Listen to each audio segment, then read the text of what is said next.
Welcome back. In this fifth segment, I want you to perform a time complexity analysis on a matrix algorithm. So this time, I am not going to tell you what the algorithm does. I will just give you the pseudocode, and I want you to, without knowing in advance what it does, analyze its runtime. So here is the pseudocode of the algorithm called M1. It takes one square matrix as input and returns an integer. Here is its pseudocode. So of course, before you start analyzing the time complexity of this algorithm, it's a very good idea for you to trace it at least on one sample input in order to get a very good sense of what the algorithm does. So take a piece of paper and use, for example, this 10 by 10 matrix as a sample input. So in this case, P is equal to 10. And go ahead and circle the elements of the matrix that this algorithm accesses on this line. Again, this is a required step to get a sense of what the algorithm does in general, so you can later analyze its time complexity. So please pause the video and come back with all of these elements circled, and then you'll be able to check your work against mine. So this algorithm uses the variable sum as a running total of some of the elements in the matrix.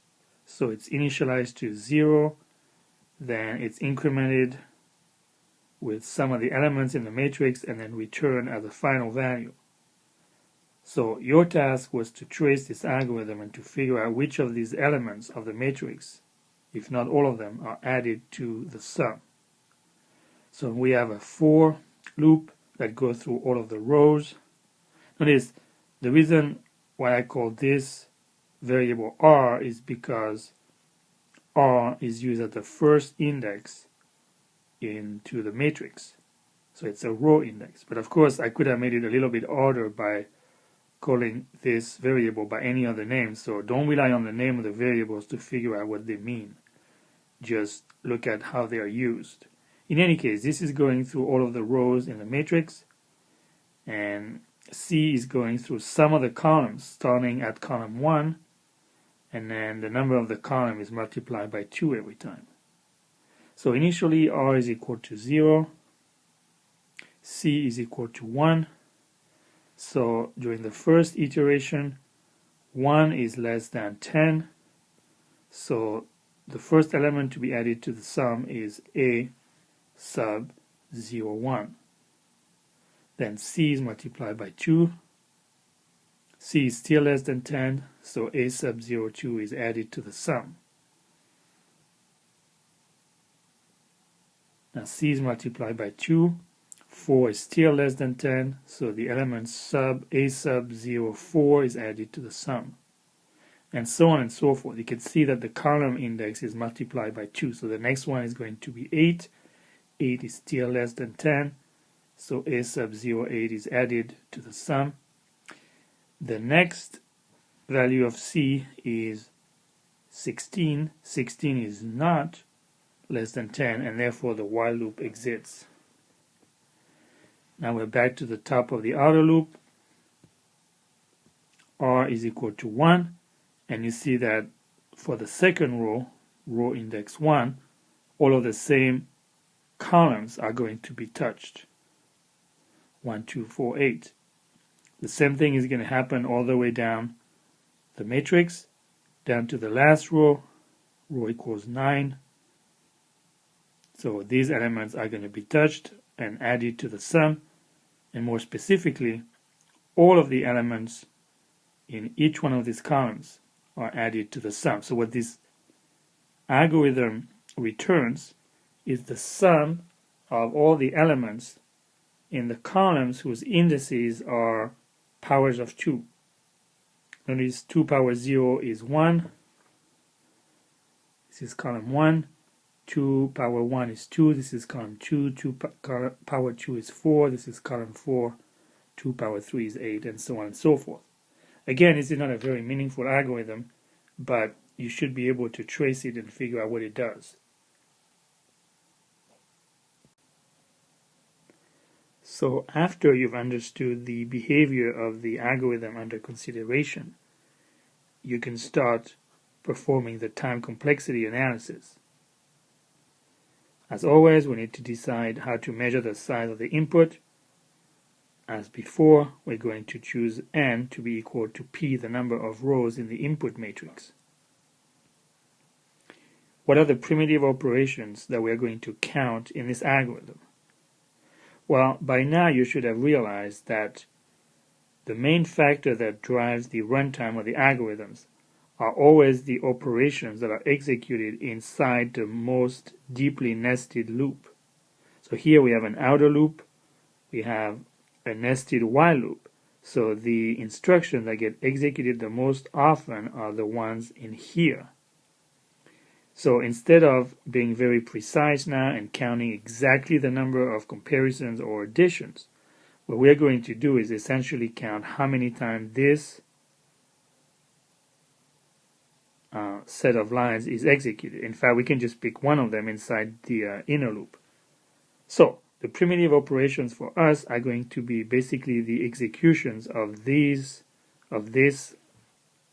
line in a pseudocode. And notice I picked that line because this is the line that specifically refers to the element that get added to the sum variable.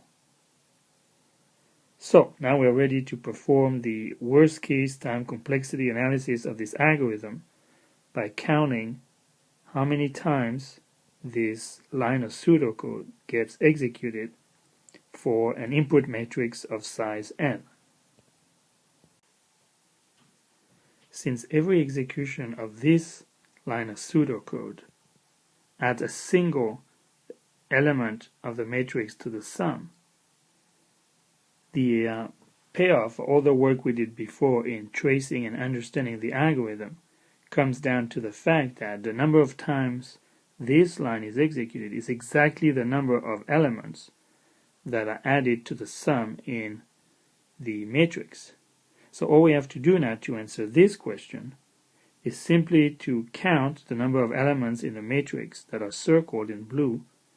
Now, of course, this matrix is only a 10 by 10 matrix, so we need to see enough of the pattern to generalize to an n by n matrix. And in this case, it's pretty easy. So how many elements in this matrix are added to the sum? Well, first of all, every column is fully added to the sum. So the height of a column is of size n, or in this case, p to be precise. So every column contains p elements, and now we just have to count how many columns get added to the sum. Well, notice the scheme that we use. We started at 1, we multiplied the column index by 2 repeatedly until we reached p, which is the number of columns. So starting at 1 and multiplying by 2 until you reach p, the number of times you do that is exactly the same number of times as you would do backwards, starting at p divided by 2 until you reach 1. And that number, as we know, is log base 2 of p. So in other words, the number of columns that get added to the sum is a log base 2 of p. Since each one of these columns contains p elements, the number of elements that get added to the sum on this line is p times log base 2 of p. Now, in a worst case time complexity, the input size is called n, not p. So finally, the worst case time complexity of this algorithm, f of n, is big theta of n log n. Notice how we didn't have to count the exact number of columns. We just did an approximate calculation based on our understanding of how the algorithm works. That is typically good enough. If you do it properly, you won't run into trouble. So I want to emphasize again that there is no way you should try to perform this time complexity analysis until you have really well understood the behavior of the algorithm. And for that, I would encourage you to trace it on one or more sample matrices if it's a matrix algorithm or whatever other input that algorithm takes. To conclude this segment, note that for a given value of P, the size of the matrix,